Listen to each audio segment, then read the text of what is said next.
Welcome to the Wally Show precast, where we can. What, are you guys fighting already? Like I was literally a second in. I'm going to separate you. I didn't kick you. Yes, you did. You just did right. I tapped so you as I turned my chair.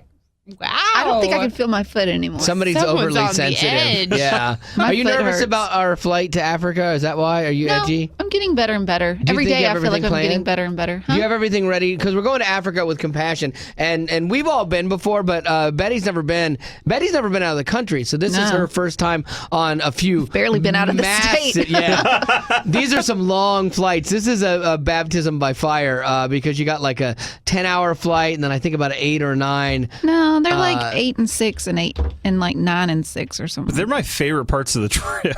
I love the flights. You get TV and movies and people feeding you the whole time. The worst is when your TV doesn't work, though. And I know these are all first world problems. As you're like, that's and you can't complain about it on these trips. Not a bit. Nope. Like when I'm going on these trips, I don't complain about anything. Like I don't complain about the hours. I don't complain about dirty water showers. I don't complain about anything because you can't. You know, I don't complain about my seats being bad. You know, because you're going to a third world country that has way bigger problems than you. But it is a little frustrating when you've got like a 9-hour flight and your video monitor doesn't work and the flight's full. Like they can't just move you somewhere else because that's the only way I get through that. That's mean. Yeah, they don't. They should turn the flight around. Yes, yeah, they should. Yeah, I've had that happen though. Like I switched seats one time and then got hosed because my monitor didn't work, and I was like, oh, well, now I'm busted. So I had to sit there the whole time without the movies because that's how I get through it. Because I don't like to read.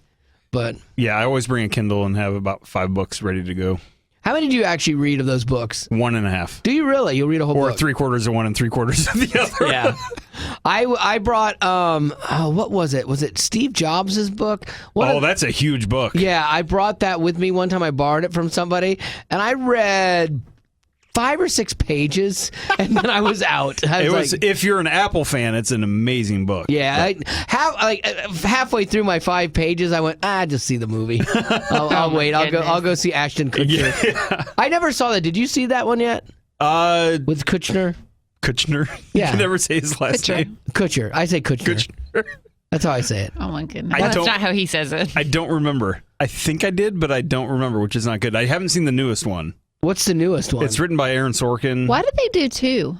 I think they did 3. There was one before the Kutcher one. Oh, I do remember the first one. Yeah. Because the guy had an amazing life. Look at all the products you use based on a lot of the things that he's the Edison of our era. That is a very good analogy. Thank you. Oh. Yeah, I like that. Was that in the book? Never thought of it that way. Or the movie? I don't know. Okay. Articles about the book, I think. Maybe so. So yeah, that I would like to see the Ashton Kutcher movie. There it is. Thank you. Because I actually... Because you love you some Ashton Kutcher. I do. He is just so funny in those Nikon commercials. Now, I don't think he's a great actor, but the little trailer parts of that I saw, I thought, man, I think I get a good idea. But he got panned. Like, he got slammed for that role. But I from what I saw, I thought it was good. You know him too well. Like, you're going to see him in that role and still think of, dude, that where's my car? Show, Yeah, and... I think there's some actors that try to limit their exposure so that you don't have those kind of preconceived notions, but he's so far over the top. John Stamos is one of those guys. Limits himself so that you will not always see him as Uncle Jesse. Yes. My daughter's so excited about Fuller House. I think it's starting soon. The reunion show with all the Full House cast. Because she watches Full House every night. Like every night, she makes an appointment to watch it live before she goes to bed from like 8 to 9. It's crazy. Live as in the reruns from 15 years ago? Yes, exactly, exactly. Have you seen this new show? Maybe that's old. Does she want you to come up every night and like talk through and resolve all the problems of the day in a neat bow? And I have a soundtrack that does it too, and I teach her some really cheesy lesson. That show does not stand the test of time. Like there are certain shows from back in the day that will stand up and you can watch them again. Family Matters. No. Urkel did not stand up.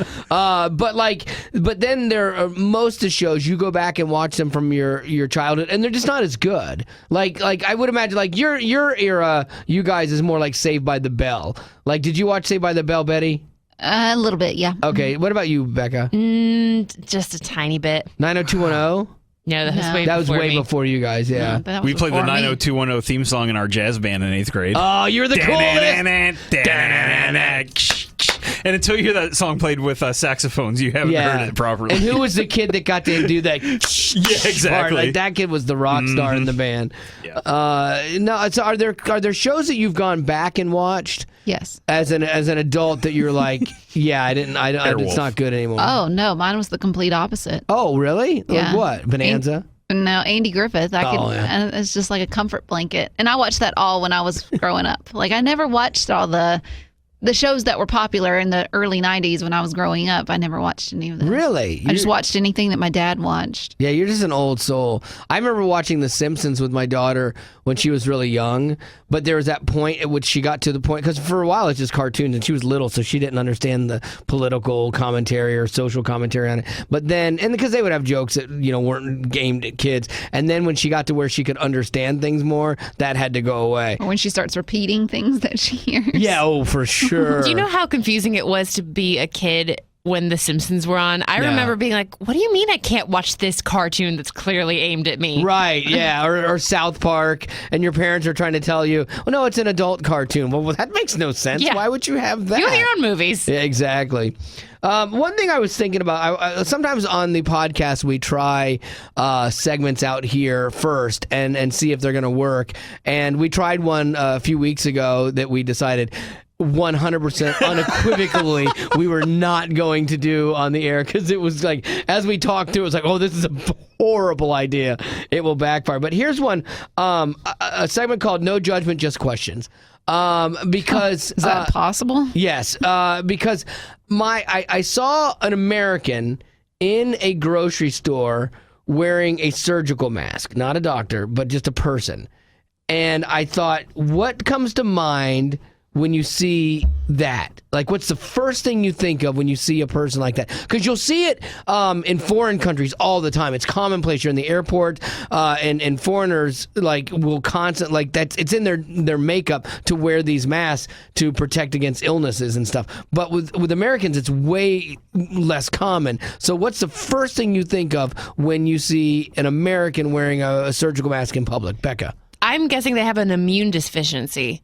That's the first thing I think, in that it's, cold and flu season, and so they're going through some kind of treatment, or they're on some kind of medication that's torn down their immunity, and so when they're out in public, they just want to have that extra precaution. Okay, that's good. Anybody else? I think they were doing some insulation work and forgot to take their mask off. Good idea. I think mad cow disease, Ebola, or... Same thing. I walked 3 aisles over. Unclean. I think that was it. Leper.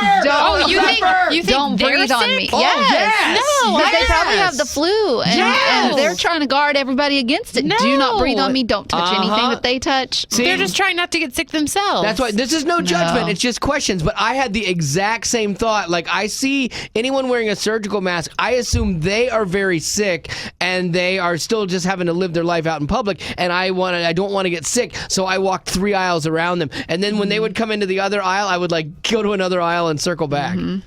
Yeah. That's what I do too. Again, Betty might be a horrible person for thinking that, but I don't think so. Like I'm the exact same way. I think where you cross the line is where you point and shout across the supermarket. Well, unclean.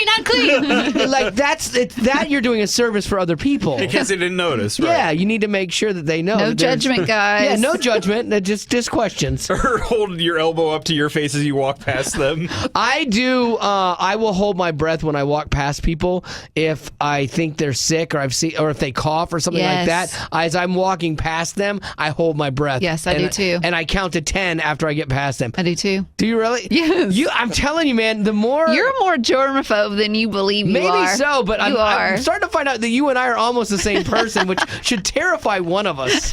But that's... so maybe we'll do... Ow, I just got shocked.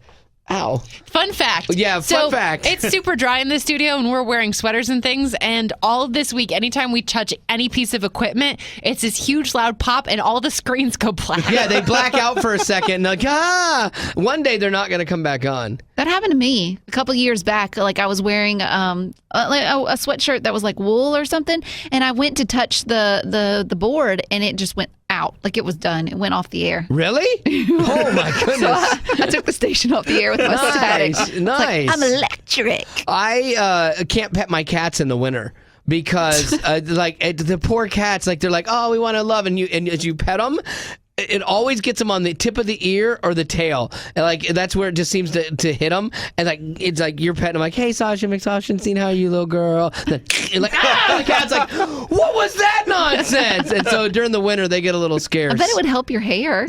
Yeah, Try maybe. it in the morning. You rub them in your hair and then stick them on the wall. Yes, that's a good idea.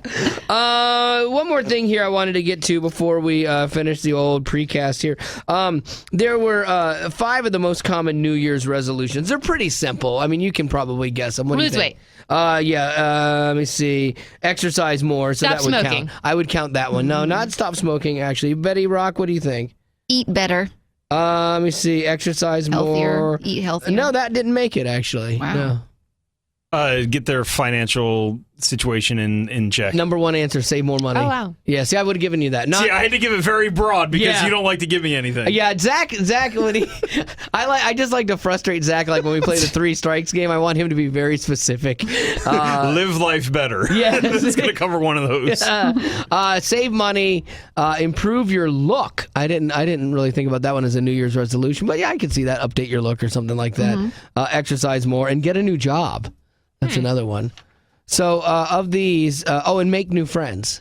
Make new friends was on there as well. So of those, save money, make new friends, improve your look, exercise more, get a new job. Which one of those are you most likely to do in the future? Since these are the most common. Get a new Most job. likely. What really? No. I can help you with that. No. I can. No. Well, I can help you lose a half of job. it. Yeah, exactly. No. What about you, So Becca? most likely to do yeah, or what want would to do? on that list? Which would you? Or either one. Most likely, or which would you like to do? It's a toss-up between new look and new friends. Oh, wait. What about your hipster friends? They're good. She has a whole circle of hipster friends. They're that not hipster friends. Doesn't include us. They're just way cooler, and they kind of stopped then what? Way including me cooler than what? Than you or us? than I am. Okay. But that's not saying much. So what do you mean by Ooh, cool? ouch. Shots fired. Ouch. What did I do to you today? You kicked my foot. I did not. and we're all the way back to the first 5 seconds of the precast.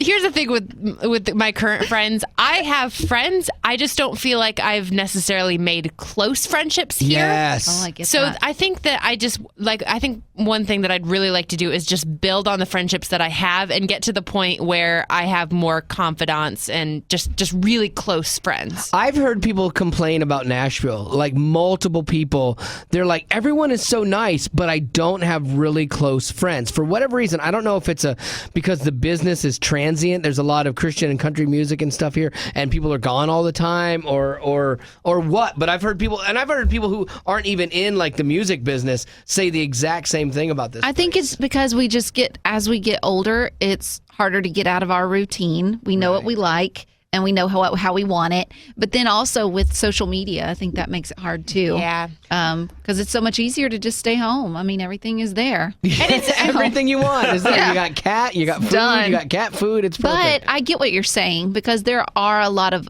acquaintances. You can make plenty of those. But when it comes to like a friend that you can call, they come over and you can share everything. You don't feel like you have to hide something about yourself. That's hard to find. Yeah, and I have friends that I think we're getting there, but it just feels so slow Takes time, sometimes. yeah. And then you've got that weird thing of like you're more friendly with the couple than like say your husband or vice versa. Yeah, because we you don't- have to make couple when you're married. You got to make You have to make friends. couple friends. That's It's very way true. more difficult. And it's usually harder for the guy because the wives like hang out and they're friends and they're shopping or doing whatever together, and then it's like the husbands get drug into like a dinner one night, and the wives instantly want you to be best friends. Thankfully, a lot of our couple friends, Joey was the one that kind of introduced me to them and the wife and stuff because Oh, there are a that's lot good. of industry people because Joey travels and stuff. So that's actually been really helpful. But that brings up the thing you were talking about with Nashville, that a lot of our friends are just constantly on the road. So when do you get together? Yeah. Well, like I had a really good friend here, and we were really tight. And I don't really fully know what happened. Zach? Is it Zach? No, it's not Zach actually.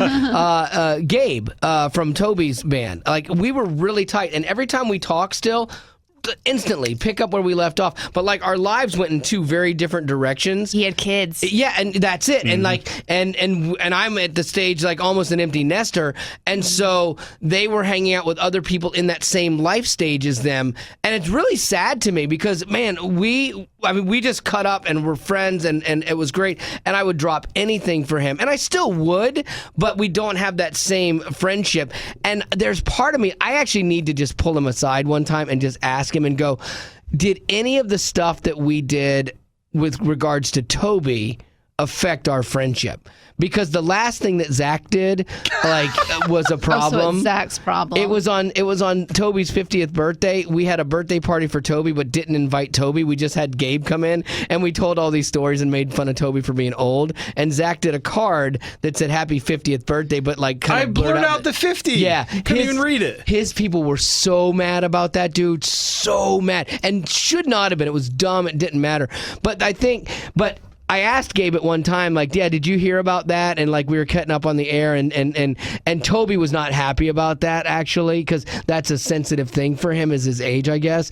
And so I'm curious if that, where his professional life was affected, if Toby even was like, dude, you can't do that anymore, and if that affected our friendship. I got to ask him that, because that would be really sad to me. Yeah. Like, Toby's got everything. Why do you have to have Gabe too? You know? He had Gabe first. Well, I know he did. He's had Gabe since Gabe was like a teenager, or like a kid, like 9 years old. Gabe used to dance with DC Talk back when he was a kid. Yeah, I didn't know that. Cow. Oh yeah, they've got a long history together. How old is he now? Gabe is late 20s now. And stuff, and maybe 30. He's got to be in his 30s. No, not much. His wife, Oh yeah, but his wife's only 27, but she's an old soul. she's 27. Yeah, she's young, but she's an old I soul. thought she was the same age as me, but maybe No, no, Okay. no one is. That's Mason. I'm kidding. That's a joke. Don't do that. me not do that. You just said that. Sorry, that slipped. I wouldn't do that if you didn't do that. Sorry, it slipped. Wow, you are just. Okay, did you hear what he just said to me? I don't want to take sides because you have kind of gotten on my nerves today. What? And he is always on my You nerves. kicked my foot This is why I don't have friends. I know. because you kick people's feet. Yeah, that's hard. Like, I think making those really, really good friends that you have. Like we have. Zach, you have like meal group friends and stuff. Do you have like people that like are your go-to? Like, I mean, anyone on the show would stop whatever we're doing and do anything for you. Except Betty. Except Betty. Betty's a little selfish. But I mean, and you know that. But Right. I think that there's also, as friendly as we are and as we're all friends on the show, there still has to be some separation in our lives. And I think that's healthy, and we have that. But like, so you have a good set of friends that's your go-to? Like, friendship for me definitely peaked in college, because you're just around people in the same track of life, like in a very concentrated way. Right. And so you make very deep friends. But then after you get out of college, it's a lot harder to find people like that. And then once you're married, anytime I'm not at work, if I'm not with my family, I feel bad. And so, finding and building good friendships at that level with a family is really, really hard. It does take work, though, too. Yeah, because you have to make time to go out. Like, there's that first time, like, hey, I want to go see a movie, want to go out, and you build it, and it's a dating process. Right, and I'm not a planner at all. That's why college was great, because college, you just walk down the hall and, hey, anyone want to go to Taco Bell with me right now? It's very easy, but in real life, you can't be social and not a planner. It just doesn't work. We have a really interesting situation with this family that we've become really good friends with, kind of like family. Like, and so we have that one group here,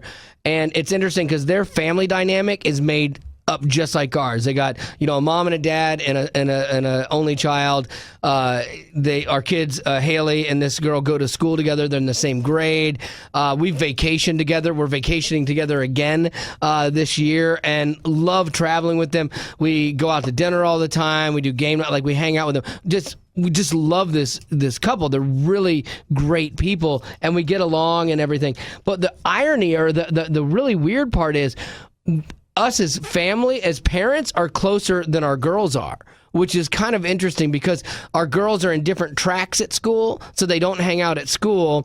and then they're kind of doing different things. Like Haley does theater, and and Lily does dance, and they don't hang out a lot, So the only times they hang out are kind of like if the family hangs out. And which at first I thought was, man, this is kind of weird. And then we go on vacation, and as kids they haven't hung out a lot during the year. But then they're fine together, like they get along great. But they're not like besties, Right? Because if you think of who your friends most likely throughout all of your life, it's the people you go to school with or the people you work with. There's something about proximity and being just time with the people that most of our relationships are based on that. What's really funny is I think Haley loves the mom, Molly. Like, she's like a second mom to her. And she, because Lily always has a bunch of, she's dating somebody, so she's always out with that kind of stuff. But Haley, if the parents are going to dinner, Haley will want to go to dinner with us and hang out with us as adults. But she's always been around adults. I think she's more comfortable in that environment. And she fits right in. It's the weirdest thing. It's an only child thing. Is it? Because, that was your life, too. Mm-hmm. Yeah. So, I mean, like, I hung out with adults. So, yeah, it's typical. Yeah, because then it's all you know. Yeah. Yeah. And she definitely fits in better like that than she does with kids her own age. And it doesn't mean that you're selfish. And it doesn't mean you don't know how to share, because you do. Yeah. You do. I think what's hard for y'all's situations, the three of y'all, is y'all have moved. And see, I haven't. Yeah. I've stayed in the same location. But I'm so thankful for that, because all of my close friends that I consider my best friends are still like 45-minute drive from me. So. And like Betty's like, I'm never moving. Like Betty I don't want to. Yeah, like I have no desire whatsoever to. We've talked at great length about moving this show somewhere else to a different radio network. I hope my boss is listening. And I'm just trying to put a little fear into him. Contract year. Yeah, as we come up into contract year, just wanted to lay that out there for you there, Farron. But like it's like, oh my gosh, we would for sure want Betty to go. And Betty's like, nope. I think it's just because. Is that changing at all? Like, let's hypothetically, a great opportunity came up 5 states away, and it's like the show is gonna go, and or this company moves the show to Colorado instead, So that's a good one. So would you go? I don't think so. Oh my gosh! But I think here's Cut the thing. the ties. You're 30. No, it's not that. I think what it is my priorities are different than yours. Right. And that's okay. No. Yeah, that's okay. That's okay. What are your priorities? To me, like, I love the show. I love being a part of it. But to me, my family and my friends are way more important to me than it. Really? So I'd want to stay by them no matter what. I guess because the show, it's hard for me because the show is me. And so, no, I'm just kidding. That's your name. Yeah. Well, no, but like, I mean, this is what I do. This is all I know. I just think if I did move to a different state and I had only this, my support system would be so far away from me that I don't think I'd be good. You know what? There is something about being on your own though, and moving away from your support system. Sometimes it can be healthy. Like I feel like I've kind of done that. Maybe halfway done halfway. it. Yeah. You still got your toe in it though. But that's nice to have. I mean, I don't think it's hard. There's some people that want to be that way, and I don't think that that's wrong. No. I think if you really got deep down with some people, they'd probably really enjoy it if their family and their close friends were by them in a driving distance. See, I don't think that's. No, it's not bad. No, I moved every 3 years because for me, my family and my support system was Marty and Haley. Like that was it. So wherever I moved that to, I was fine. And we were fortunate that in each place we moved, we would find one family that we're still friends with. You'd meet a bunch of people, but we're still friends with, families in each state that we've lived in, and we're still really close to them. We always see them when we can. But I like moving. Like, I like changing things up. But for me also, moving a lot then was changing shows up because I wasn't happy at work. And so that made moving way easier. It was like, great, I'll blow this up, start something new. This would be harder to leave because this is really good. Like, this is a good thing. So I would want this to move with me versus me just leaving and blowing something up. Well, call me in. I'll just be by the phone. Yeah. It's not the same. It's not the same. I can't torment you. I like this aspect. Now you're convincing her to move. Yeah, exactly. All right. So, you know what? We have rambled on here. I apologize. We're going to have to knock this out there. We only got to the goal that Becca wanted to keep. It was a good one. Yeah, it was a Thank good you. one. Yeah, it caused all this conversation. Yeah. Yeah, we got job. all deep here. Ooh. All right, so that's going to do it for the precast today. On with the podcast. This is the Wally Show, and I don't know what it is, but I'm kind of a weird magnet.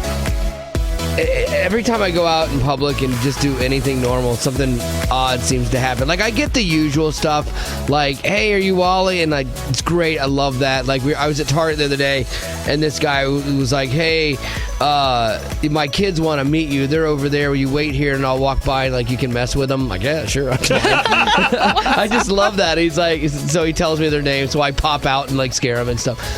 So that was kind of fun. But then I'm in line, and then I'm behind this lady who doesn't know me, like doesn't know who I am. And so we're standing there, and she's having this conversation with the guy, the cashier, about how fast cows are. I guess he was saying that he could run. He's the cashier. He was saying he could run faster than cows, and she said, "Not my cows. My cows are really fast." How does that even get brought up in Dude, I have conversation? no idea. Small talk with your cashier. Yeah. Hey, Becca, did you know I can run faster than cows? Wow, I don't think you could run faster than my cow. It was fascinating because these two were talking about like different types of cows and stuff. But then like this girl wanted out of this conversation, like because this guy was like way too into it. I think he was thinking, I'm making some good time here. And so all of a sudden though, like we shift from cows to, she looks back at me because I'm just like listening to this. She looks back at me and she goes, oh my gosh, you're my twin. I'm like, what? She goes, look at us. We were wearing like the same shirt. No. She had a vest on over it. She was like, why didn't you wear your vest? I'm like, I didn't have one. And then I'm like, oh my gosh, we are alike. We had boots on, same color dark jeans, flannel plaid shirt. I go, raise your arms like your sleeves. We pull our sleeves up, same amount of bracelets. No. And she goes, where's, let me see your rings. And I hold my hands out, and we have like almost the same amount of rings. And she's like, we're twinnies. And I'm like, yeah, that's really cool, but really bad because you're a girl. Like, this is not good for me. And so then she's like, I got to get a picture of this. So she takes a selfie of me and her in the line at Target and then just disappears. And you got one too, right? Yes, of course. Okay, good. Yeah, I was just kind of like, wow, that's bizarre, but funny. You know how it's funny how God works? He sends people into your life to kind of tell you, hey, you need to make a life change. Yes. Yes. That was an angel, And wasn't that was it. That was an angel telling me to wear less jewelry. This is the Wally Show, and I got a message on my home screen on my phone that I had a missed call from one Miss Becca. And so I don't know why she had called. It was late. And I didn't see it till today. And so I asked her, and she gave me the explanation. So, Zach, here's what I want to do. I want to give you 3 choices and see if you can guess what the explanation was. Did she dial my phone by accident because she did it by accident? She wasn't actually trying to call me. Because she was trying to FaceTime with her dog. Because she was trying to call another girlfriend about the craziness going on in The Bachelor, or she was trying to win a radio contest on another station. What do you think of those 3 things was she doing when she accidentally called me? I'm going to go with the radio station one. The radio station? Yeah. But why would she do that, though? She works for this radio station and this radio show. She's not allowed to listen to other radio stations. So right. Why would she ever do that? Well, she wants to know how they follow through, how they answer the phones. She wants to get better at her craft. Market research. Yes. Good idea. Yeah. Becca, what is it? Totally, market research and stuff. This knucklehead is trying to win other radio station contests. Okay, I was flipping stations because I'm a fan of radio, and sometimes I like to hear what other stations are doing. Right. And I came across this contest. But you're in Which radio. wasn't her fault. It wasn't her fault they were giving something away. Yeah, but you're in radio. You don't try to win other radio contests. Well, I can't win our contests, Well, and I know. I've won tickets before. No, you from have this not. station. Oh my So I thought, goodness. I totally have a shot, and so I get home. Well, you know the secrets to winning because you do this for a living. I do, so I know when to call. So I can tell you this: when you're calling for a contest, let me give you a little hint, a little insider tip. When you're calling for something that's not like a caller number 7 contest, because that has to be legitimate. But when you're calling to get on and it's like more subjective, if you have a lot of energy, you have a better shot at getting on, and if you know what's going on. So what were you trying to win? Tori Kelly tickets. She has a couple songs on. Wait a minute. What radio station was it? A Christian station? No, it's just a. Okay. No, she's a mainstream artist, but she's a believer and has some really amazing songs. Really? I'm a big fan of hers right now, and I've been listening to her album nonstop, and she's coming to town soon, so I was like, of course I want to get tickets, but I'm afraid they're going to sell out when they go on sale, so that is crazy. I decided to try to win them. So I got home, and I'm like, okay, Joey, we're going to listen, and so we both start calling. I dialed 61 times. Oh my gosh! Oh my gosh! You're a prize pig. That's what they call them in radio. That's what you Holy are. cow. Oh, I didn't win, guys. Don't You make me did feel worse. No. That is Wow. crazy. But here's the other problem with this, because she's like, well, I hit your number by accident. What she did was that means I'm one of her favorites. No. She has that radio station as one of her favorites above me. That is a problem, young lady. That is a huge problem. This is the Wally Show, and from time to time we talk about like spiritual lessons from unlikely sources. I got an email from this guy who had been watching Rocky. I think it's 4. It's the one with the tall Russian guy that he fights. I believe that's 4. Zach, you should know that off the top of your head. As I'm a not man. an authority on the Rocky franchise. You're not? Not at all. Oh, yeah, I think so. But it doesn't matter. It's still Rocky, and he's still fighting a guy. So we had been talking on the show about how adversity is never wasted. There's always some benefit in it, and it's not always fun when you're going through something, but there's good that can come of it for other people, and that's how we're supposed to look at that kind of stuff. And that, it might not be good for me, but if God can be glorified through it, then it has a purpose and it's not wasted. So this guy had hit me up with an email about that, and he says adversity is never wasted. That's been coming to mind a lot lately. Like last night, I was watching Rocky, the one where he's fighting the big Russian guy. And at the end of the fight, Rocky had won over the Russian crowd that at the beginning was very much against him. Many times in life, we have people watching us, how we face adversity, how do we react to it. And, it's kind of like adversity is often opportunities to let our light for Christ shine. And I think he's really on point with this, that there's a lot of times, like sometimes people might tease you for what you believe here and there and stuff like that. But the reality is they know there's a difference in you, or at least they should, and they're watching because their lives at some point in time will implode. That's just like life happens, and that's what happens to everybody. And so they'll go through something. But a lot of times we go through similar things, and they'll watch to see how we go through it. And is there a difference in the way we handle something like divorce even? How do you go through a divorce as a believer where somebody else who's not goes through it? And can there still be kindness in that versus animosity, where somebody else is just ripping each other apart and it's tearing down and then they watch you go through it? Or death. That's another big one. We watch, that's one thing we all have in common is we're going to die and we're going to lose people that we love. So how do you handle that? How do you go through that? And I think that a lot of times when we go through hard times and we're in our actions, just our behavior just screams God, that is one of our best ministries for sharing the faith with people, because they are watching.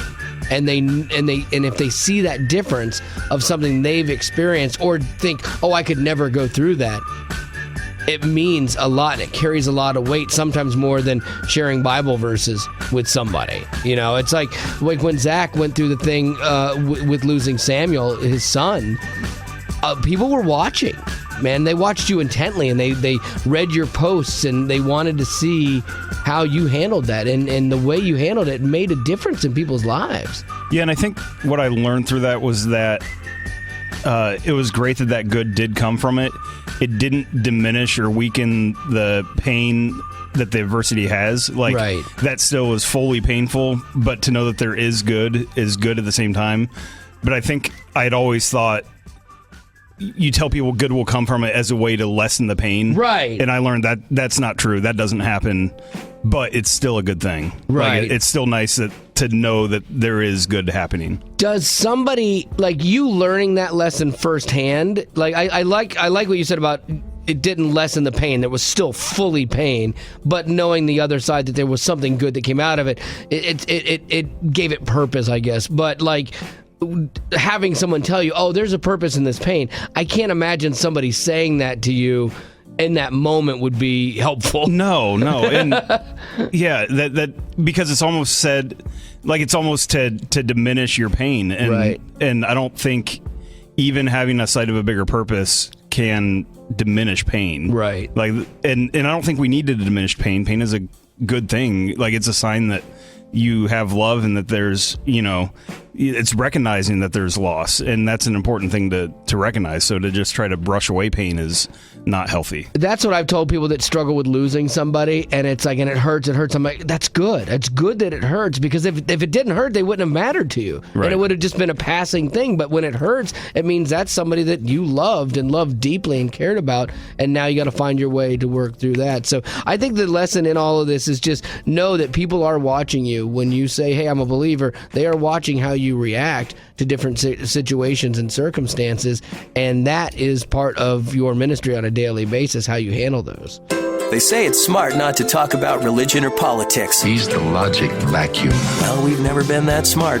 It's the Wally Show News. And Becca is going to get you caught up with what's going on. What's happening? Since we're now officially in an election year, it means we're going to see some more promises from the different presidential candidates.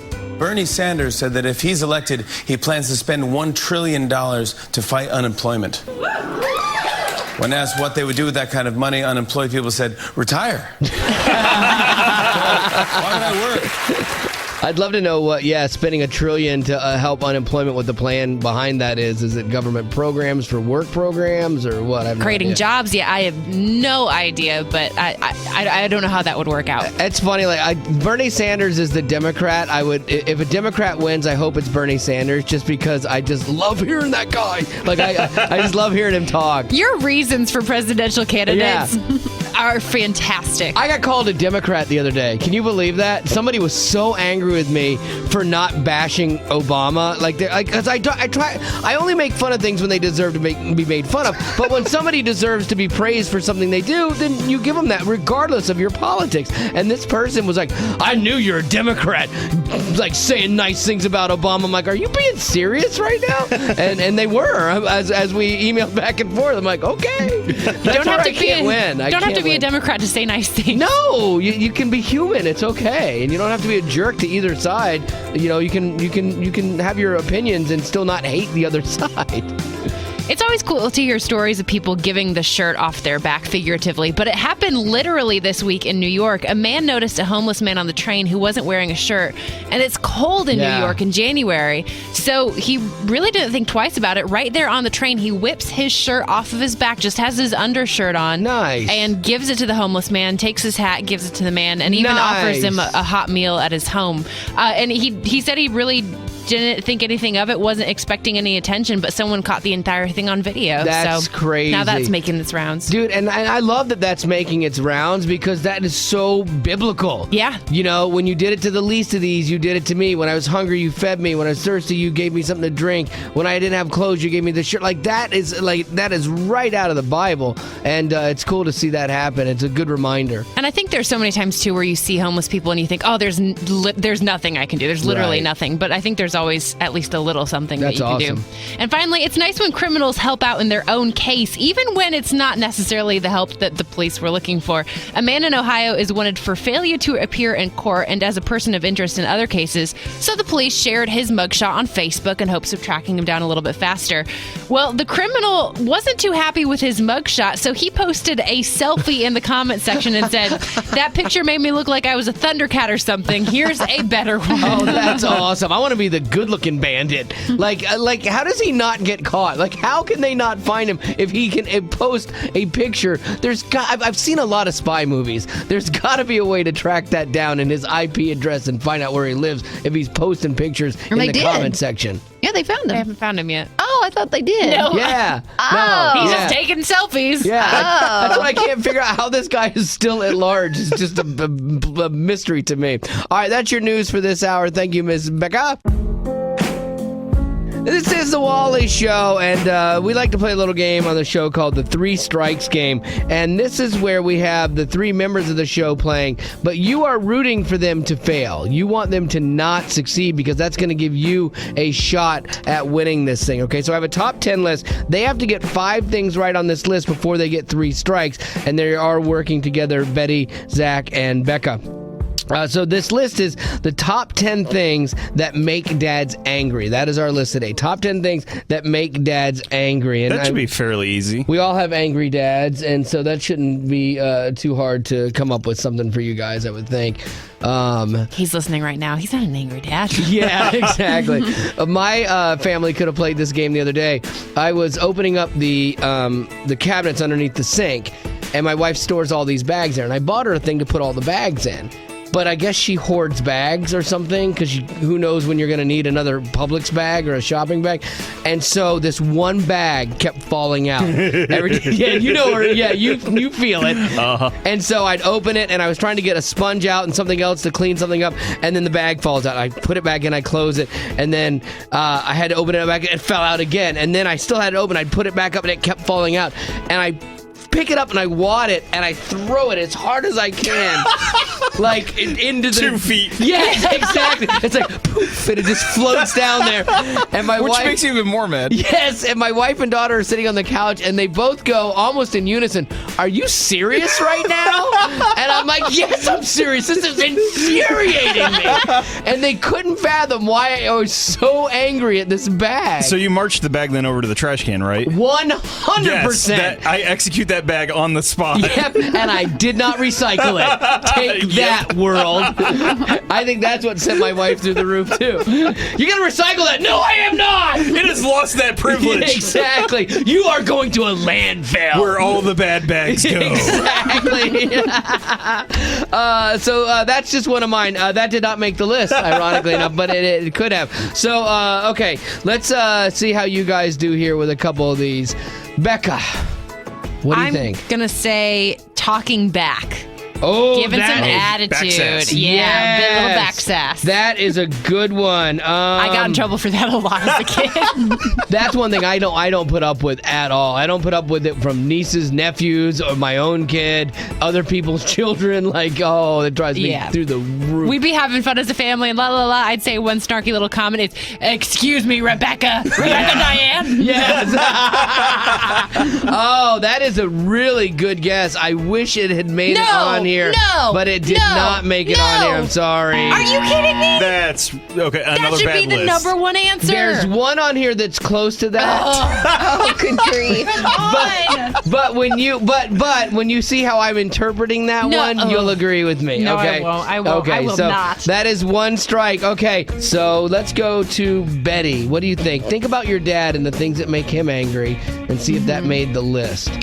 Okay, I would say something about either taking up his TV time or accidentally deleting some of his shows on the DVR. That's a good Something answer. like that. Interfering with TV viewing. Yes. Okay. Yeah. Yeah, look at Zach trying to make it more broad. Because you're a very harsh grader. I know. Very harsh. I know. Let me see. No, it's not on there. I'm sorry. I would love. Again, it's a bad list then. I would love to give it to you. No, it's really on. Oh, you know what? No, that's not it either. No. I thought that maybe I could retrospectively give one to Becca, but no. Oh, you finally found one? I thought maybe, Because but her no. guess was absolutely. It was a good on guess. point. It was a good guess, but no. All right, Zach, save this thing. Two This strikes. one 100% is on the list. Okay. Probably number one, but maybe not. People not being ready in time or being late. Oh, good answer. That Good is a answer. good answer. Good Yes. answer. Fantastic. Let me just answer. say, if this is not on, we need to throw the list out and burn it. My And no one goodness. gets a prize. No one gets a prize. Nicely done. Oh! I cannot believe that. That's garbage. How? This is just the top 10 Do you things. read these before? I do. And but you think they're guys, legit? I do, honestly. Like, when you hear these things, you will go, oh, yeah. No, I More won't. than making everyone late. What it is, I think there are just so many things that we as dads get mad about. Like, they couldn't put them all on the list. So this was the top 10. Now, number 8, I will give you, it should not have been on there. Yours should have been on there. Yes. And Becca's probably should have been on there. Sorry, Betty, Betty. number 8. Yours may be number 11. Betty's was on my list. Yeah. Like when I jotted some down. All right, so there you go. No, usually you guys get a couple. You didn't get any this time. So the list is wide open. You have 10 things to choose from here to try to win this game. 877-91-WALLY is the number. That's 877-91-WALLY. All you have to do is get one answer right on the top 10 things that make dads angry, and you can win the prize right now. 877-91-WALLY is the number. This is the Wally Show, and it is the 3 strikes game where Zach, Becca, and Betty all have to get 5 answers right on a list of top 10 things, and in this case, the top 10 things that make dads angry. They got nothing right on this before they struck out with 3 strikes, which is great news for you, Rachel. They did not get it, which means you get a chance to guess. So what do you think made this list of the top 10 things that make dads angry? I'm going to say lying. Lying. Like if we were on Family Feud, we'd all be going, good answer, good answer. Good answer. Sadly, that did not make the list. I can't believe it. This is a bad list. It's not. It is a bad list. There's when you hear the rest of the stuff, you'll be like, yeah, that makes sense. But that's a great answer. It doesn't devalue your answer. Just doesn't count. So it's devalued, I guess. Hey, thank you, Rachel. Thanks for the encouragement. Yeah, not a problem. Have a good day, girl. All right, Joey, no one's gotten it yet. So what do you think is one of the top 10 things that make dads angry? Forgetting to turn off the lights. Forgetting to turn off the lights. Now, that is a good answer, I think. If Zach had answered that and said it just the way you did, I don't know if I would give it to him. You wouldn't. I know you wouldn't. Because it says people leaving the lights on. And he said, yeah, so I would not give that to Zach, but you, good sir Joey, are the winner today. Yes. You got the number 1 answer, Wow. too, by the way. Oh, nice. All right, so now let's go through a little bit of the list because Zach and Becca and Betty have all besmirched it, saying they're not things on there. Number 10 was the kids arguing. That's a good one. That makes sense. And for the record, your guys' guesses were all really good. How much family activities cost? I'm always complaining about that. Always. Like when we go to the movies, I always complain about how much it costs. It eats into your remote control helicopter fund. For sure, and I'll never get a drone. Reality TV shows was number 8. That one is like, Just their existence makes them mad? I guess, yeah. That one I didn't think was a good one. Their football team losing. You should be able to respect that, Zach. Yeah. That makes dads angry. Yeah, I know a lot about that. Telemarketers calling during dinner. Oh, I remember that. Yep. Mm-hmm. Bad manners, bad drivers, and traffic jams. Bad manners. I said bad No, manners. you did. You said talking back to your Yeah, child. that's bad Or talking manners. back to your parent. No. Bad manners. Totally different. Totally different. Nice try. But Joey, you're the big winner because you got not only an answer right, but the number 1 answer. So congratulations. Thank you. This is the Wally Show, and from time to time we'll post things on Facebook or the website, and people feel obliged to comment, and that is the case with a post I had done while I was helping a friend of mine out. He had these giant beams that he's putting up in his house. He's building a new house, and they're like 150-year-old beams out of a cabin, and he wanted to square them up, but doing it in true to how they were cut originally with an axe. I'm sorry, what? I just spaced out for a second. Yeah, it's called hand hewing a beam. It's a real manly thing. You literally cut these beams with an axe and make them as square as you can, and it has a great look to it. So I posted a picture. He took a picture of me doing this and said, and I posted, if hand hewing a 150-year-old beams with an axe doesn't get me my man card back, nothing will. So Jake says, your man card has been revoked for you having your picture taken while attempting to earn said man card. But I didn't ask for the picture. Like, he took the picture. But who posted the picture and said, doesn't this deserve a man card? I had to because I looked pretty cool doing it. Like, I was standing on the beam with the axe, and my shoes, my boots matched everything. It was great. Your boots matched. Okay. Yeah, I was properly coordinated. I looked good for even doing construction work that day. Jason says, not until you delete your Etsy app. Brian said, let me see, your axe seems a little too small. And then Adam chimed in with, where's your broad axe, brother? Now, in full disclosure, we did discuss a broad axe would have been a better option, but he did not have a broad axe because they're like $300 for a good broad axe. Plus, it probably would have made you look really small. It would have been too heavy to swing. Yes, I'll be exactly, honest with you. A broad axe is a little too heavy You're to like, swing. do you have a broad axe? No? Yeah. Okay, oh, good. And finally, the last comment here about that picture, Tiffany says, it's not that it doesn't get you your man card back, it's that you keep giving it up with things like watching The Bachelor, Bachelorette, Project Runway, Jazz Hands, musicals, skinny jeans. Shall I go on? No, you can stop right there. That's enough. If you want to see the picture or comment on it, it's at our Facebook, facebook.com/Wally Show.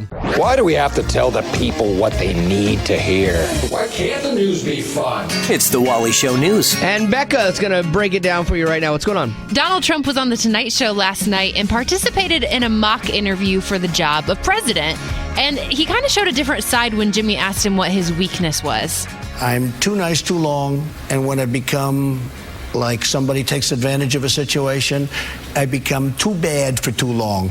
So I think I maybe have to have a little bit of a shorter memory, wouldn't be so bad. Yeah, like I heard his answers to this. The questions were good, and his answers were really good. Like if that was what was making the rounds about him, because he came off as, he's still braggadocious, but he came off as like calmer, a little more humble. Yeah. Definitely more likable and like more in control. Instead of just bolstering and positioning, he actually came off as an intellectual human being. To actually admit a weakness is not a bad thing, and I think this is the first time we've maybe heard him admit such a thing. I feel like if he was showing this side of himself more, that he would do even better in the polls with the people that maybe if he's disenfranchised, that he might win them back, or the people on the fence that are like, I like part of what you say, but you just, the way you say things puts me off. I actually think if he was showing this side, he would win this thing hands down, actually. Well, maybe this is a new Trump. The Powerball jackpot is now over $1.4 billion, and people are starting to look for ways to guarantee a win, like buying every existing combination of numbers. It seems to make sense because it's 1 in 292 million, I think. Right. But so your odds at that point, if you buy every ticket, great. You're guaranteed to win. You're guaranteed to win. It would cost $584 million to do so, and you'd have to have a lot of people helping you because it would take a lot of time to do so. Yeah, there's no way you could physically do that in the 3 days or whatever you have. But if you do end up winning, because you have all the numbers and you took the lump sum, you would profit $284 million from this thing. Not worth the headaches. And if someone else wins, if someone else happens to have all the matching numbers, you'd actually end up losing money. Yeah, like that person that spent $3 splits it with you and you're $100 million in the hole. That would be, seriously? That would be my luck right there. Kansas is hoping someone in their state wins the jackpot, though. They're facing a budget shortfall of around $10 million, so they're really hoping someone wins because they'd benefit about $40 million in state taxes. Really? Good plan, Kansas. Way to go. Fiscally sound. Perfect. Flawless. How do you sell that to a bank? Well, don't worry. Don't foreclose on us yet. We got Wednesday's lottery drawing. They have a 1 in up. 50 chance. Less than that because it's not in every state. So 1 in their 45? chances are way better than That's true. someone else. And all they do is got to swoop in and tax it. I don't like you. Like thinking like that, government. And finally, there's an apartment building fire in Tulsa this weekend. Thankfully, no one was hurt, but one of the residents gave an interesting interview about the incident. So the girl come downstairs. She come out her apartment with her baby with no shoes on. I said, oh, girl, it's cold outside. She said, something ain't right. I said, oh, man. She said, oh, man, the building is on fire. I said, no, what? I got my 3 kids and we bounced out. We be in no fire. Not today. This lady is great. We have not had a great internet auto-tune in a long time. Not since Sweet Brown. Remember Sweet Brown? I woke up and go give me a cold pop. Then I thought somebody was barbecue. This new lady has to be auto-tuned because she's got great inflection. She's telling the story well. That is begging for an auto-tune. Here's hoping. I know. Come on, Internet. Don't let me down this time. All right, that is your news for this hour. Thank you so much, Miss Becca. This is the Wally Show, and from time to time we like to help you out with life with a little thing we call the scoop. And it is where we'll share some things that can help make your life a little better, more efficient, or just educate you a little bit. So the first person up today is Betty Rock. Give it to me, girl. I've got the scoop on how to get through reading assignments, whether they're for school, college, work. Yeah, Good, just something you don't want to do. She's at Colorado Christian University and just class after class after class knocking out that undergrad. Good job. So what is your scoop? So what it is let's say you have to read through chapter 1. Okay, so you take your favorite candy, let's say they're Skittles or M&Ms or whatever. You put them on the pages of the book. Okay. At the end of every paragraph, give yourself a piece of candy. End of every paragraph? Yes. Wow, that is a person that hates to read right there. Holy cow. I thought at the end of every page, maybe. No. End of every paragraph. Every paragraph. Yes. Wow. That's why I saw you at Costco buying like a 50-pack of Skittles. Yeah. Oh, my goodness. Welcome to the freshman 30. It'll work. Rate. Yeah. It'll work. It'll put on the pounds, too. Holy cow. All right. So that is Betty Rocks. Mine is the scoop on your health and technology. This is kind of a weird thing. I had a friend of mine was telling me about this. There is an app. Okay, and it's called Sick Weather. It works like a weather app, but it tells you where sick people are around you. Oh. Because it basically crowdsources. So you have this app and you post when you don't feel good and where you are and what you have, and everybody is supposed to do that. And so as you're doing that, you're finding out where people are sick. It says it's the largest illness crowdsourcing community of its kind, processing over 6 million reports of illnesses each month, and they feature it like a weather thing, and it provides real-time alerts when you're walking into a sick zone. Creating paranoia everywhere. Oh, yeah. Oh, my but at least that word. way you know when you're walking into a place, it's like, oh, there's whooping cough here. I want to avoid that. You know? You could do that. Sunny with a high of yeah, and polio. it's a free app, too. So there you go. If you are, like, overly paranoid about, like, germs and things like this is a germaphobe's best friend app. And if a loved one of yours is a germaphobe, don't let them get that. No, That's a horrible thing to have. No, I could use that right now in my house because I wish I could just set it to follow Marty wherever she goes because she is contagious as all get out. So those are 2 scoops. We have Zach and Becca's scoop still to go, and we'll get to those within 15 right here on The Wally Show. This is The Wally Show, and we're doing a little thing called The Scoop, where we try to give you some info or the scoop on some things that can help make your life a little bit better. Like, Zach, what is your scoop today? I have the scoop on managing storage space on your phone. Oh, okay, that's good. This is always difficult. We're always running out of... No matter how many gigs you get, it's never doesn't enough. matter. And Becca, because we're going to Africa, Becca was like, hey, I might have to use your phone because I'm kind of out of thing. I got a lot of selfies. No, that's not the case. I keep deleting and deleting and deleting things, and it feels like it doesn't even make a difference. Yeah. Well, then maybe you need this little scoop for you. There's an app now called Google Photos. Okay. You install it, and then it automatically uploads all of your photos and videos to the cloud.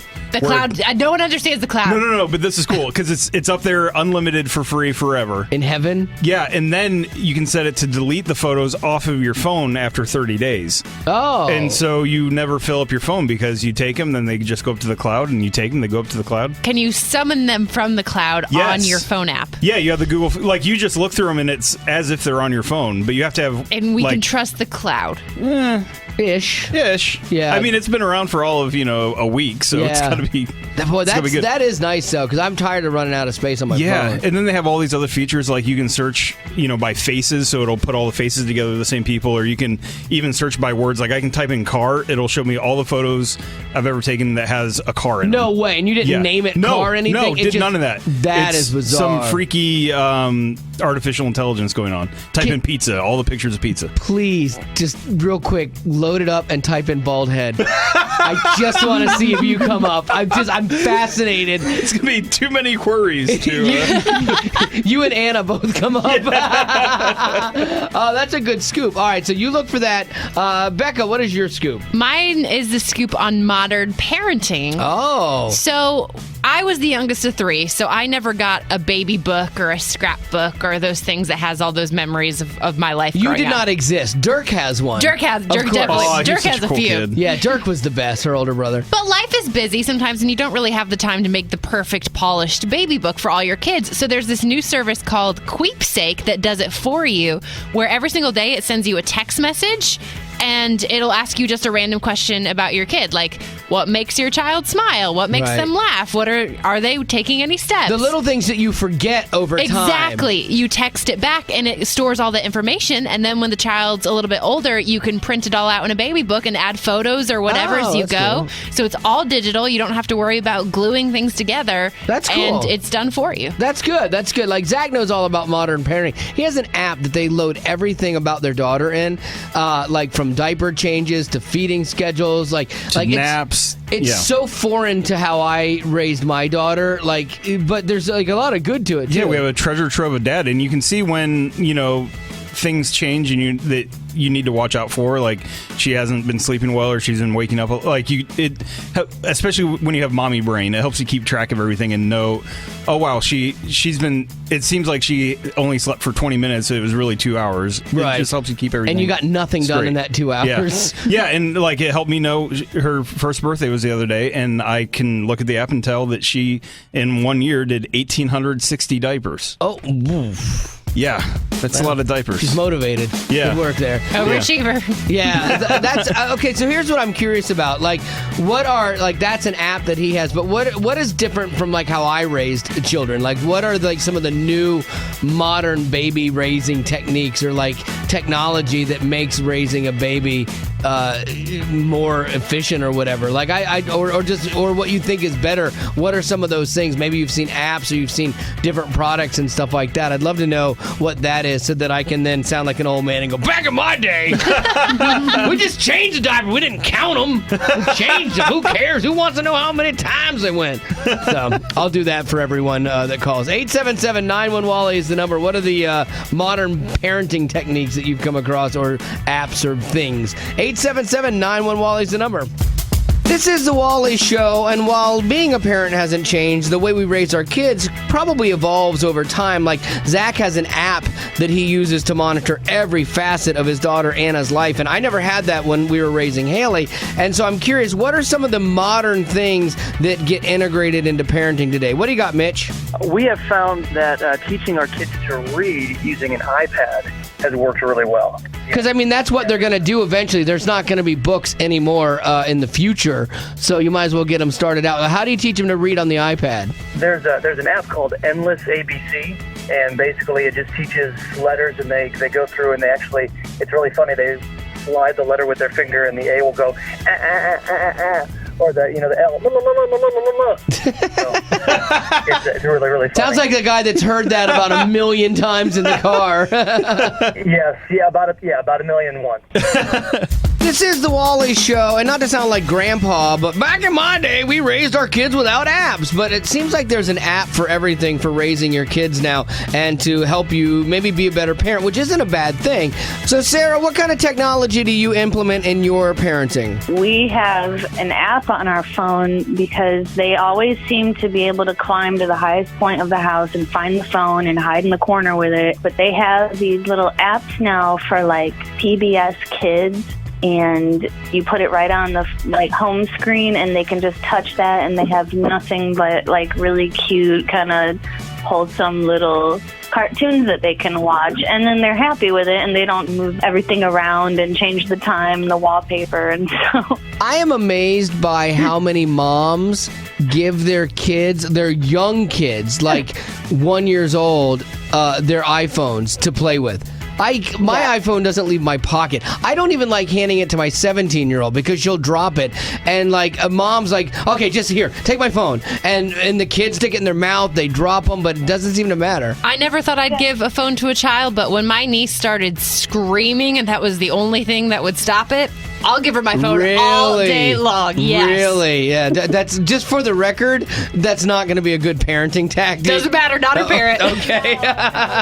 These are the least important stories stories out of Hollywood, but nonetheless entertaining. It's the least of these. And Betty Rock has got it for you. What's going on? Nick Cannon and Mariah Carey, they were married for 6 years. Of course, now we all know that they're divorced. Right. But he claims he highly doubts that he will ever get married again, Really? saying there's a 50-50 chance a marriage will make it. If you make it out alive, why would you do it again? If you make it out alive, that's a big statement right there. Yeah, it makes you see what their marriage really was like. But he actually even compares it to skydiving, saying if you heard that there was a 50-50 chance of living or dying when you jump out of a plane, you probably wouldn't do it. Well, I think it is a 50-50 chance of jumping out of a plane. Is it going to open or not? It's true. Wow. Yeah. I don't think the odds are that bad for Yeah, they are. skydiving. I don't think the math works True. like that. Yeah. No. Okay. It's either going to open or it's not going to open. They're your two options. That's how I see it in my mind. That's why I don't do it. Me too, Roxy. It looks like Sean Penn's interview with Mexican drug lord El Chapo really did help lead to his recapture last week. Authorities were watching Sean from the moment he touched down at the airport, and there's even photos to prove this. Did they know? So did they know he was going to have a meeting with El Chapo? I have no idea. I guess so. And how and why They does know that even everything. happen? I don't even I know. understand that. And that meeting was back in October, and it took up until now for his capture. So what was the in between time? Yeah, I don't know. Christmas? Thanksgiving? Yeah. They gave him the holidays. Yes. But they're now telling Sean that he needs to watch his back because they're nervous that El Chapo's people Yeah. are looking for revenge. Yeah. Yes. Like you got him captured. His life has turned into an actual movie. I know. How exciting is this? It'll be great to watch and see how this plays out. Ugh. Charlie Sheen was on Dr. Oz yesterday and claimed that he's completely sober, saying he quit Good. right after the interview in November. But he's now focused on finding a cure for AIDS, and he wants to set a good example for his children. But Dr. Oz went on to ask him, could you give me 3 words describing the old Charlie Sheen and the new? Hammered, fractured, crazy, focused, sober, hopeful. Wow. Those are 3 great words for the present and future Charlie Sheen for sure that hopefully manifest themselves in his life for sure. That's awesome. Mm-hmm. That's kind of telling. Like if you were to write 3 words about old you and 3 words about new you, how different would they be? And would they be very different, about where you were a year ago from now, from where you are now? That might be a good exercise for tomorrow. Yeah, a little self-discovery on the show. Yeah, I think we're going to do that. We're going to do a little self-discovery tomorrow. Great idea, Becca. Or Betty. I had done so well. Man. They even commented. Today. Becca was even saying. The wheels have just fallen off the bus. Because I always get them confused. I always call Betty, Becca, Betty, or sometimes I call them Becky and a hybrid. It would be understandable if we looked similar. I know. And we don't. or if we switch seats every now and then. Right. Which we never do. Never do. And I even pointed at Betty and said Becca. I just ruined it. Sorry. You guys, I want you to know, though, you're very valuable. And you're very valuable. Okay, Zach. I mean Wally. And you're very loved. Okay, so don't take that personal. I just got a lot going on up in here. Scattered would be one of my words, probably. All right, so we'll do that tomorrow. But as always, thank you, Miss Rock, for the least of these. This is the Wally Show, and the other day on the show we were talking about trying to name hipster churches, just for fun. And I don't know how we got off on this conversation about church and what if an efficiency expert came in to a church like they do to companies, what would that look like? What would they change? And so we started to think of what are some of the things we could do to make church more efficient. And if you're oversaved and you think this is going to be very blasphemous, that's fine. Check out for a few minutes and don't email me because we're just kind of kidding around about it. It's not serious. All of this is satire because we know that we should spend lots of time in church and we love being there. So there you go. Take it for what it's worth. Grain of salt. All right. Betty, let's start with you. I can't remember my name. I got you. I think that the sermon could be given in hashtags. Oh. For example. That would be way efficient. efficient. For example, hashtag John 3:16, hashtag cross, hashtag salvation. Nice. Done. Hashtag out. And yeah, that would be good. It would be very fast. I know, like, I do Monday school every week where I do a shorter synopsis of Pete's message, Pastor Pete, and I cut it down from his 20 minutes to about 3 minutes of just the good stuff that you need. And like, he's like, yeah, that's crazy. I could just do 3-minute sermons. I'm like, yeah, they kind of work. We might see the church grow even faster. So one of the things that we had talked about just in the room here before, I think that why we got on this is because I was making a joke about baptisms taking so long. That was something we had talked about, and that's a good thing. But what if you did half-tisms, where you didn't fully take them all the way down where they got to come up? You just kind of halfway went down, like to about their nose and then back up. Think of the time you would save during a service. It'd be like wicked Sounds fast. like an accident waiting to happen. No, it'd just be faster and more efficient. Here's where my dad would go, well, baptism comes from the Greek word baptismo, which means immersion, and so blah, blah, blah. In which a Presbyterian would go, don't care. Yeah, exactly. We can sprinkle, take that, pal. And then we're into a whole other debate that I don't want to have. So I think we make everyone happy by just having a dunk tank. That drops them in really quickly. Yeah, everyone gets to throw a beanbag at the target. It's a sporting shot at that point. I love that. Load a couple people at a time up on the platform. That would be awesome. All right, so what are yours? Again, and this is just lighthearted, having fun with it. It's not serious. So what is something that you think would make church more efficient? We've got Zach's and Becca's still to do, but I'd love to hear yours as well. 877-91-WALLY is the number. That's 877-91-WALLY. This is the Wally Show, and we're kind of taking a lighthearted look in at what would happen if an efficiency expert came into churches like they do companies, and what would they try to change, or what could they change to make them run more efficiently? So, Becca, what do you got? I figured instead of doing the greeting time, whether you're coming into church or leaving church, just do it football style and do like a slap tunnel. Nice. So, just you're running in and everyone's waiting along the sides, all the greeters, the pastor, whoever, and they just have their hands out and you just run into church, slap, slap, slap, slap, slap, slap, get your seat, you're in. One of the things, because Becca and I go to the same church, one of the things I love about our church is we don't do that. Hey, why don't you turn around and shake somebody's hand? I've always hated that. Always hated that. I think, research has shown that's the least favorite time of the service. Really? For visitors especially, even more than offering. Oh my goodness. I was at a church, it was a different church for like Christmas Eve because we were traveling, and the guy loved high fives. He's like, they started the service, hey, why don't you high five somebody next to you? I'm like, seriously?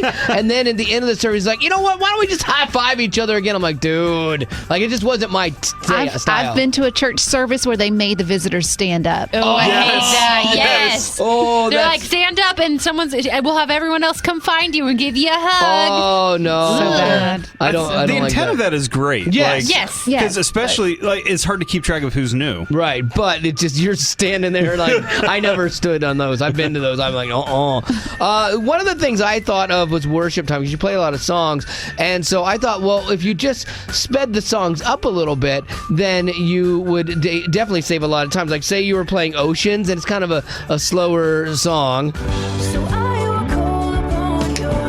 Yeah, a little more boppy. I like it better this way too. It has like an EDM feel to it, yes. You know, or maybe Matt Maher. That's how I hear him in my head anyway. Like Alvin and the Chipmunks. Yeah, that's how I hear Matt Maher.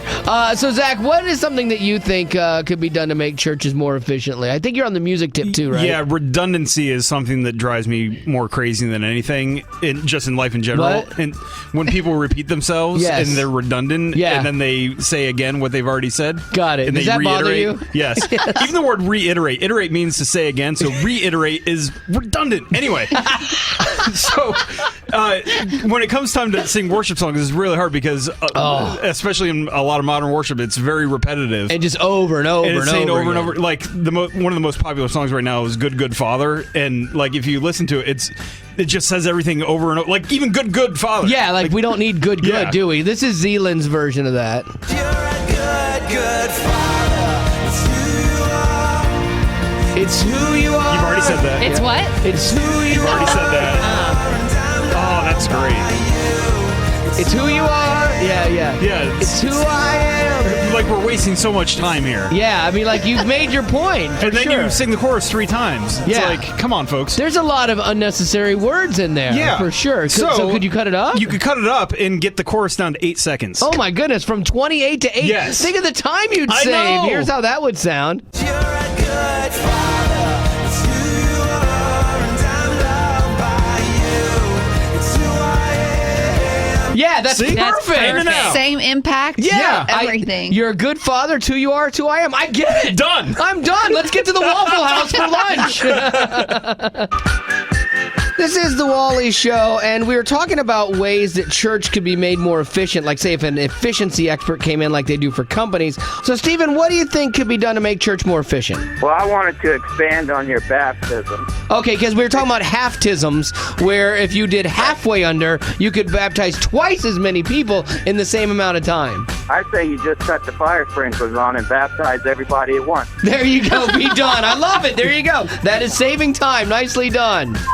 This is the Wally Show, and we were kind of talking about like how companies will have, efficiency experts come in and try to make them better at their processes. So what if that were to happen at a church? What would be a way to be more efficient? What do you think, Joy? I think if you had communion at the coffee bar. Oh, that is fantastic. They're getting their coffee. Why not have their grape juice and cracker? Or just do it with coffee. Oh, that's just coffee. Even better, right? My dad was a pastor, and when we started a church, it was small, and my mom used to actually make the communion bread from Really? scratch. And then she delegated, and like some other women started making it, but they started putting too much sugar in it, and she was not having that. And she's like, "This is not supposed to be a cookie." Exactly. Oh, boy. You know what? Maybe if you had cookie communion, you would have had a bigger church. Well, there you go. That is your podcast for today. Zach was an overachiever, and we were talking about efficiencies in church and things you could do to make it more efficient. And you have some that we didn't even get to, right? Yes. A real good one would be to just make the church a drive-in. Oh, yeah. You just stay in your car. And you have a little speaker to hear the pastor on the screen or whatever. And how many churches do that? They pipe in the sermon. Ours does that. We have 5 campuses, and the pastor's there's no on the reason screen. you should get out of your car at your church. Oh my gosh! Oh my You gosh! got people bring this is you just food? now hitting me. I thought you meant drive-through. Oh, instead of- drive-through. And I was like, how does that happen? Yes. Okay, I got it You now. give your offering, they Drive give you in. communion Yeah. and little...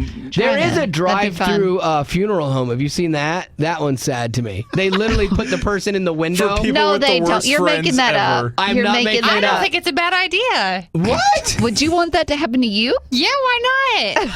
It's I don't care. I'm dead. beauty. Because funerals, though, are not about seeing the dead person. They're about supporting the family Right. and the friends. But you don't shove that dead family member through a window. Exactly. That's why I'm Right. saying the drive-through doesn't work. No, Same reason it doesn't work for church. 'Cause Hey. church is about people. Why we're on the subject of death, I have a question that maybe you guys can answer, because I almost got in an accident the other day because of this. Okay, so funeral procession coming down the opposite way, 2-lane road, but it's going the opposite way. So they got the cars there, the police escort, they've got the flashers or the lights on to signify that they're in the funeral procession.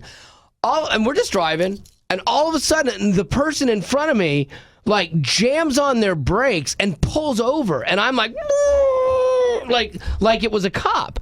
You don't have to pull over for a funeral procession, Okay, right? I read about this because Good, I was thank you. curious about the same thing. And I read that if they're on the same side of the road as you, you pull over and you let them pass. Okay. But if you're on the opposite side like you were, Right. you can keep going. Yes. But some don't feel that same. Like I wouldn't. I would want to pull over. No, Like I don't feel I would like you're wanna going to pull cause an over. I feel like accident. it's disrespectful. How is it It is disrespectful? Because You what if don't they know have them. to turn? What if they have to turn? Yeah, you shouldn't impede their progress, and that's why they have the cops in the front. The cops go out in front, they stop the traffic. Like, yeah, So don't shouldn't- you pull over for a cop on a 2-lane road if it's coming at you? If Yes. the cop is coming at you, but they're Yeah, a so lot the of times, cop's coming at but you. a lot of times they're funeral procession people. They're not legitimate cops. Like they're people on motorcycles that happen to own a blue light, and stuff. So, but like that's their job is to make way for the traffic. So yeah, when they get to the intersections, 100%, you give them right away. Or if they're all turning, stop, give them right away. But I don't think there's any reason that you should have to stop. And I've seen it for like officers who've been killed in the line of duty, or firemen, or things like that. Like and military, like that. I've seen where I got stuck in traffic, and I'm not complaining, but I stopped at one for that for almost 20 minutes one time.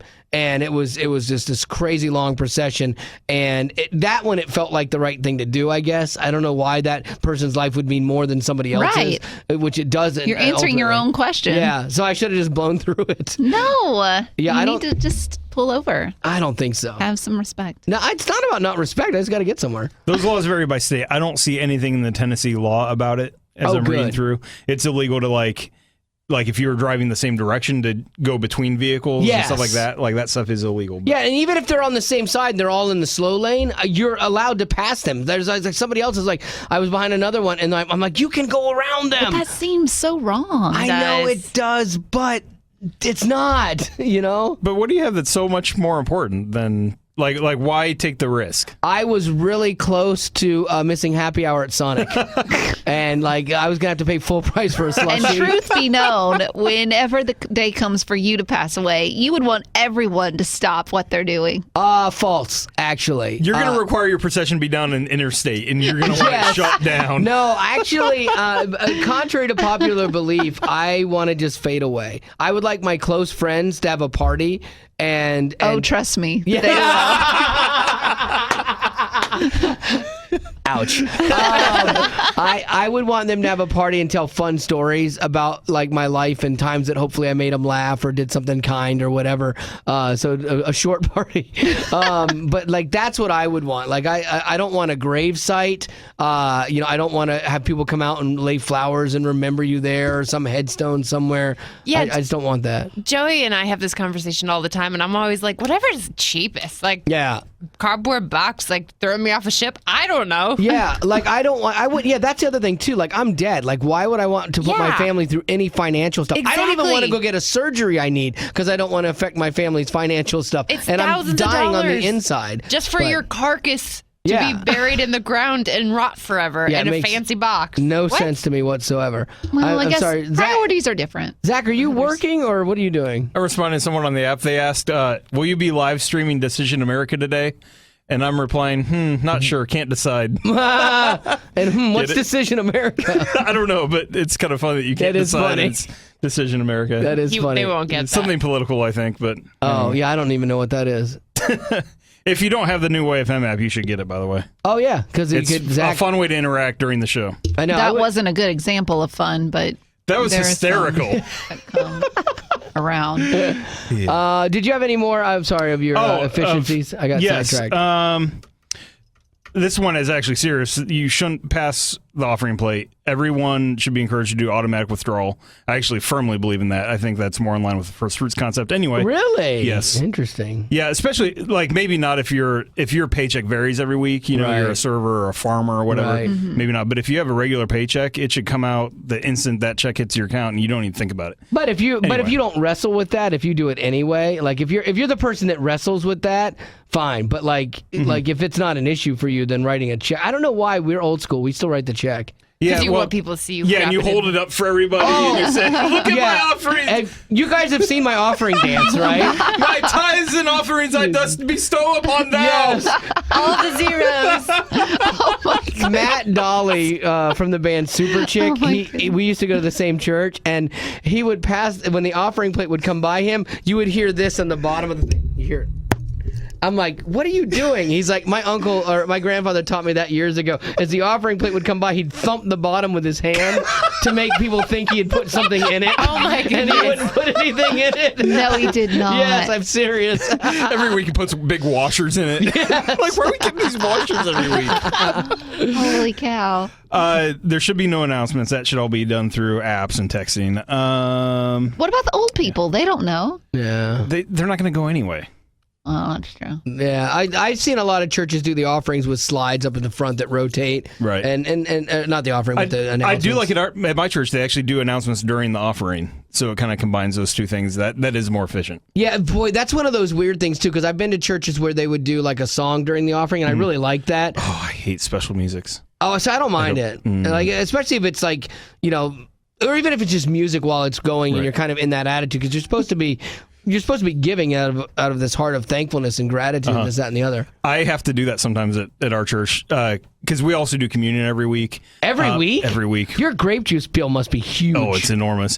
But I play piano with the worship team sometimes, and so sometimes I'm the guy that has to just noodle up there for like 5 or 10 minutes, and there's times I come so close to falling asleep. You should start working in like different songs, like all of a sudden you're playing stuff, and then you now watch me, man.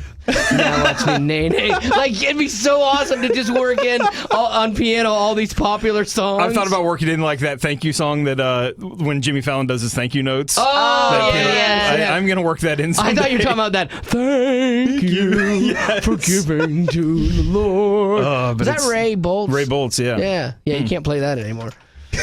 Apparently. A lot of churches won't play that anymore. If you're not sure why, Google it. All right. Oh, boy. Are we still going? I'm still recording. Hey, who knew? All right, we're done.